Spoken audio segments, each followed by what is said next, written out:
एक बहुत कॉमन और अजीब करीबू सवाल है कि फॉरेंसिक की दुनिया में क्या जॉब अवेलेबल है भी या नहीं। तो अगर हम बात करते हैं फॉरेंसिक को लेकर के तो एग्जैक्ट फॉरेंसिक वर्ड से जॉब मिलना थोड़ा सा टफ रहता है। सोरी टीवी पे एक प्रोग्राम आता है CID। हम जब टीवी की बात करते हैं, मनोरंजन की बात करते हैं तो नो डाउट वह मनोरंजन एक क्षेत्र में आम व्यक्ति को दिखाने के लिए होता है। आपके पॉइंट ऑफ व्यू से मैं ये जानना चाहूंगा, ये एग्जैक्टली साइबर क्राइम है क्या? साइबर क्राइम सिर्फ वित्तीय धोखाधड़ी नहीं है। साइबर क्राइम से मानसिक संतुलन बिगड़ना, टेंशन रहना, ट्रॉमा जिसे बोलते हैं, व्यक्तिगत हानि होती है। एक व्यक्ति की साख होती है, वो साख अगर समाज में एक प्रतिष्ठित व्यक्ति की चली जाए, उसके पास एक ही ऑप्शन बचता है, वो होता है सुसाइड। सुसाइड।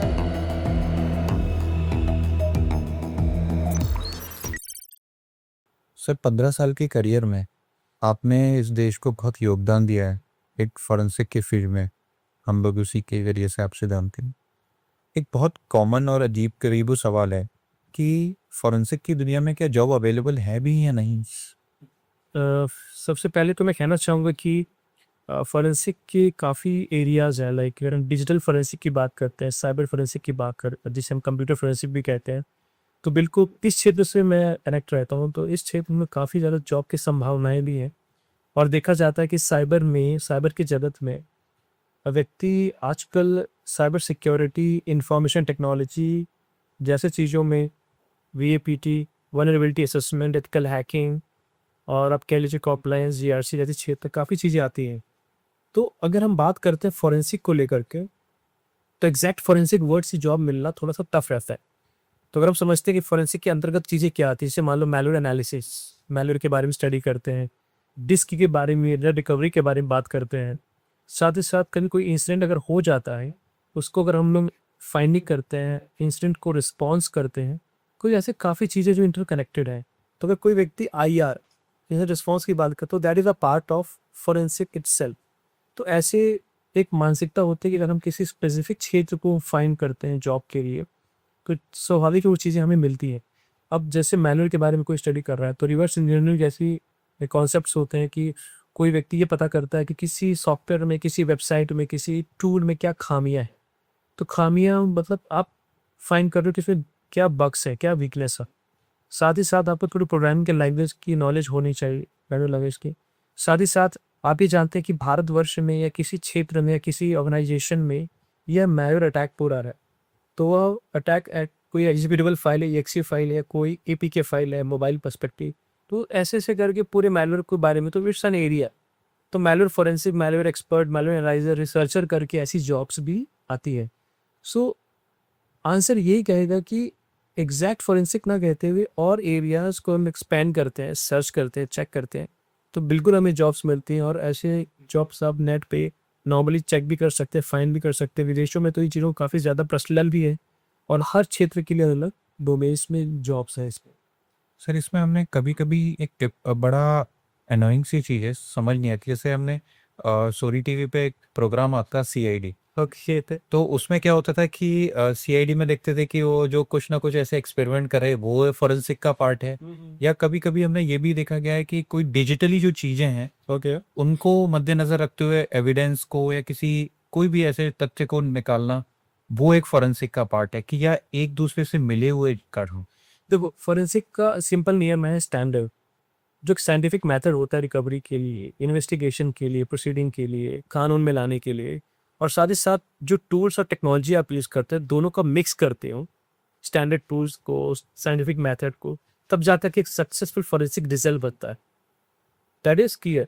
हम जब टीवी की बात करते हैं, मनोरंजन की बात करते हैं, तो नो डाउट वह मनोरंजन एक क्षेत्र में आम व्यक्ति को दिखाने के लिए होता है। कुछ क्षेत्र ना देखिए कि जैसे हम जैसे डॉक्टर सालुंखे हैं, तो वो टेस्ट ट्यूब में हमेशा हिला, तो हमारे माइंड में आता है कि forensic is like fraction of second something, where कोई इंसिडेंट आता है, एक रात के अंदर वो लैब में कुछ होता है और जादू की तरह उसका रिजल्ट निकलता है, फोरेंसिक रिपोर्ट आ जाती है। चीज़ें ऐसी नहीं है। आज के परिवेश में हम बात करते हैं हमारे फ़ोन को लेकर, तो हमारा फ़ोन का जो डेटा है, फ़ोन का जो साइज़ है, मेमोरी है, वो 128, 256 जीबी, 512 जीबी, 1 टीबी तक हो गए हैं। तो उस डेटा को प्रोसेस करने में, फाइंडिंग करने में, it will take long time. तो simple the funda, it is taking longer proceeding.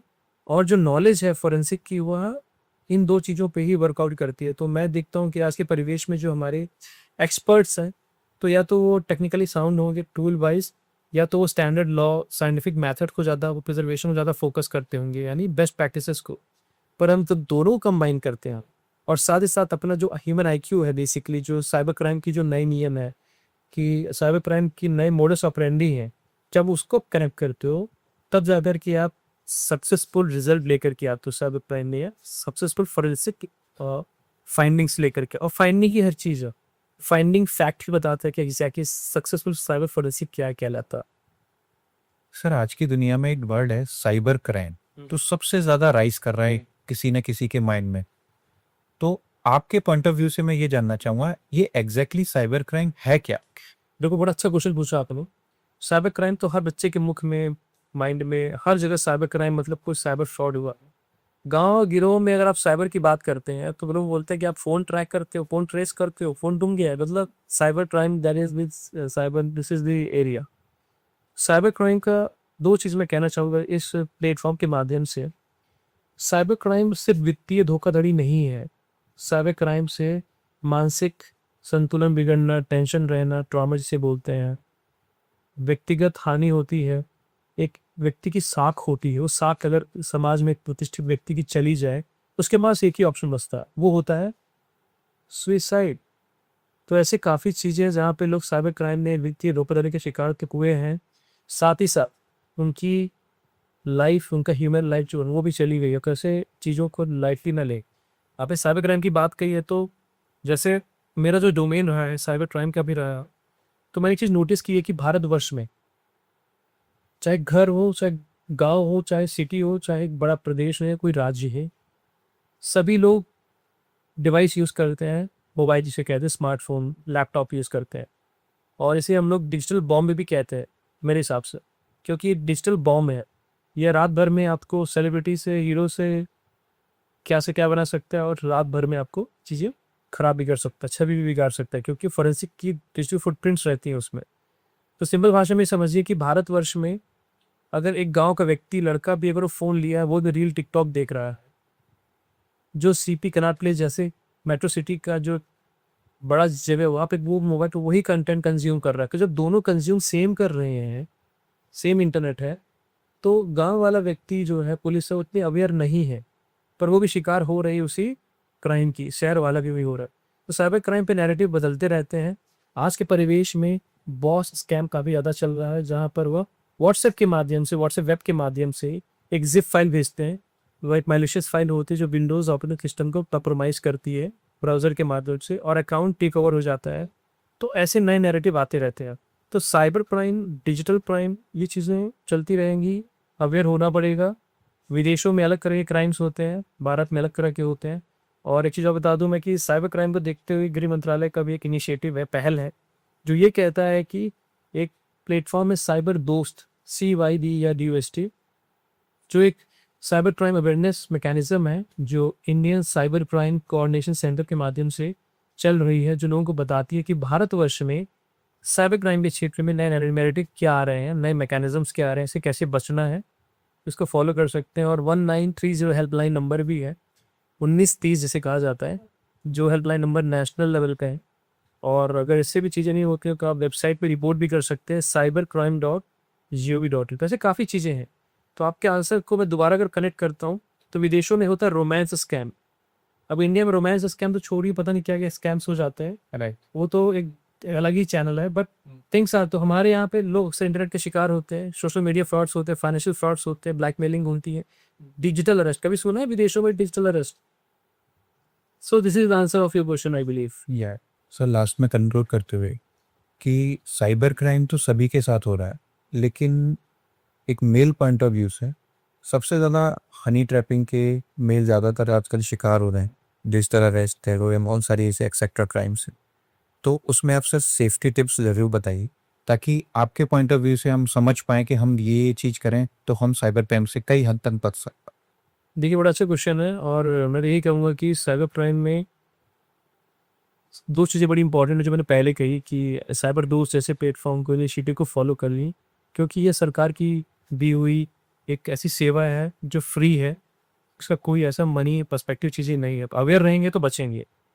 दूसरी बात सबसे इम्पोर्टेंट, हमारे शरीर में ना, हमें अगर अपने इंद्रियों पे कंट्रोल है, हमारी इंद्रियां कंट्रोल में है हमारे, हमें लालच नहीं करनी है, हमें डरना नहीं है, हमें लस्ट लव जैसी चीज़ों में नहीं पड़ना है, हमें हनी ट्रैप नहीं होना है। अगर आपको बताइए कि अगर आप किसी को जानते नहीं हो, कोई लड़की मैसेज फ़ोन करती है और आपसे कुछ पैसे की डिमांड करती है, आप क्या उसे पैसे दे देंगे? क्या इन्फॉर्मेशन दे देंगे? नहीं, पहले वेरीफाई करें। तो इस केस में we should very careful exactly what to whom we are talking. हम क्या डेटा मांग रहे हैं, क्या चेक कर रहे हैं, क्या क्लिक कर रहे हैं, क्या पर्सपेक्टिव है, क्या मोटिव है। अगर हमें लगता है कि मामा जी का नंबर है, बुआ जी का ही है, दोस्त का ही है, हमें ट्रस्ट है, बट हमें इसे वेरीफाई करना है। तो ऐसी चीज़ों में पहला। दूसरा, हमारे पास काफ़ी डिवाइसेस होते हैं, कंप्यूटर, मोबाइल, हर चीज़, अपडेट रखी है। हम अगर कंप्यूटर्स, मोबाइल सारे अपडेट रखते हैं कहीं न कहीं को, तो हम संभवतः क्राइम से बच सकते हैं, एक कदम आनी। दूसरा सबसे इम्पोर्टेंट है two step authentication, two step verification. इन चीज़ों को आप इम्प्लाई कीजिए, अप्लाई करें अपने डिवाइसेस में। मान लीजिए आपका डिवाइस कंप्रोमाइज़ है, मान लीजिए आपका डिवाइस कंप्यूटर कंप्रोमाइज़ है, पर हो सकता है कि जब ओटीपी आए वेरीफाई करने के लिए, पर वो तो आपके पास ही आएगा ना। सो ओटीपी रहेगा तो आप सेफ रहेंगी, पर वो परिवेश, वो ज़माना चला गया। आजकल लोग क्या करते हैं, वो नैरेटिव फाइंड करते हैं कि आपके फ़ोन में हम कैसे घुस जाएं और आपको व्हाट्सएप हैक कर लें, आप डिवाइस हैक कर लें, आपकी ओटीपी हैक कर लें, आपका डेटा चोरी कर लें, फिर आपको हम ब्लैकमेल करें। अब नोटिस ये हुआ कि आपके पास पैसे ही नहीं है अकाउंट में, ओटीपी भी चोरी कर लिया, बट वेरिफिकेशन के टाइम पे अकाउंट में, बैंक में पैसे ही नहीं है, तो डेटा के थ्रू ब्लैकमेल करेंगे, फिर आपसे पूछेंगे क्या कैसे। तो ये चीज़ें आप अपने लेवल पे, अपने घर पे, अपने रिश्तेदारों को भी बताएं, ताकि वो भी अवेयर रहें। क्योंकि साइबर क्राइम को, जैसे मैंने कहा, ये ऐसी वित्तीय धोखाधड़ी नहीं है, ये हमारे ह्यूमन लाइफ से कनेक्टेड है और हमें इस पे बच के रहना है। तो this is the important to all the viewers of this channel. Thank you so much for your valuable time. Thank you, जय।